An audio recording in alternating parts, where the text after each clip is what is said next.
Yeah, sorry about that for being off. Uh, my time exceeded to host this video. So you know now, what am I trying to say? If you want your responders to have a copy of the form they filled, yes, you can select this when requested. That is, if they request to have a copy of their input, what they filled. Okay.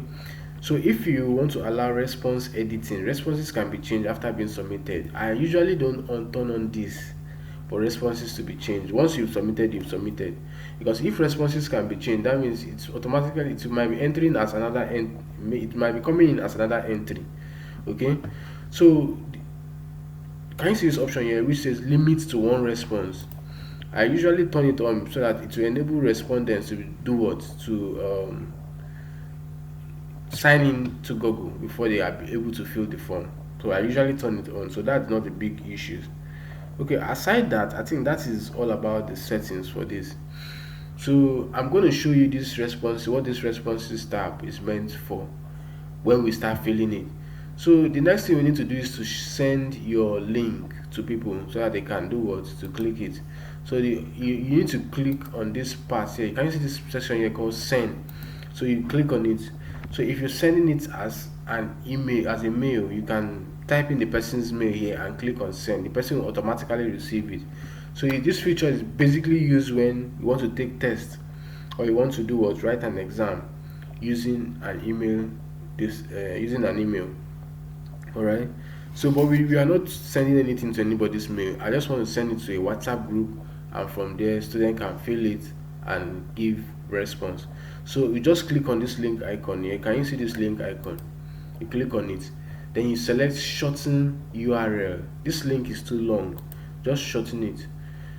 This is now your Google Form link, so you can copy it and send it to whoever you want to send to. All right. So right now, I'm not sure there's anything I'm missing out, but I will always advise you after designing your form, always make sure you preview it. Can you see this eye icon here? This eye icon called preview. You click on it so you see, you have a glimpse, you have an idea of what your form looks like, bro.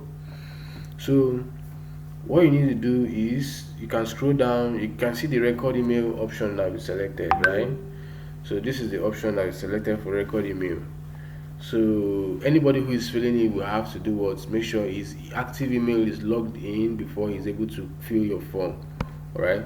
So what's your name? The person can type his name. What's your registration number? The person can type his registration number. Select your type of research. So the person will now select the type of research he or she is doing. Alright. If it's a degree research, if it's a master's, the person is going to select it. Now the person has the option to choose to receive a copy of his response before he now clicks submit. Can you see that settings I was telling you about, how to make each question be a compulsory question? So this is it here. If I don't answer this one, I can't answer this one. If I don't answer this one, I can't answer this one. Like that and like that and like that. So I'm very sure, I'm very certain you've now learned how to do what? To create Google form. Alright, and you can make use of it as your questionnaire. Just share your link, so that people can click on it and give in their responses, and you're now going to have it as an Excel sheet. So what I'm going to do, remember I copied it, right? Good. I want to move to another browser. I don't want to use the same browser to fill that form, or let me still use the same browser so that nobody get lost. Okay, so I'm going to paste it right here, Control V, and click my enter. All right, so when I'm done with that, what happens? It's going to load. So this is how it's going to appear. Okay, it's going to appear like this on your respondent screen. Okay, what's my name? My name is INI. What's my registration number? Can I still remember my registration number in school? 13 EGCO 685. Now, what kind of research? I'm going for PhD holder.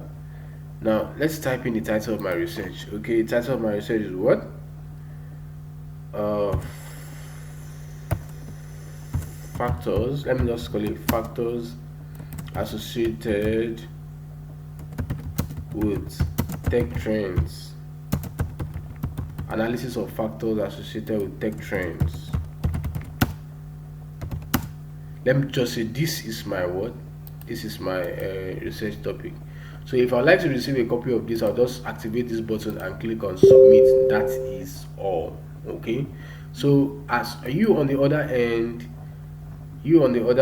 as you as this questionnaire is being filled up, as this Google form is being filled, you'll be receiving responses under what, this response tab.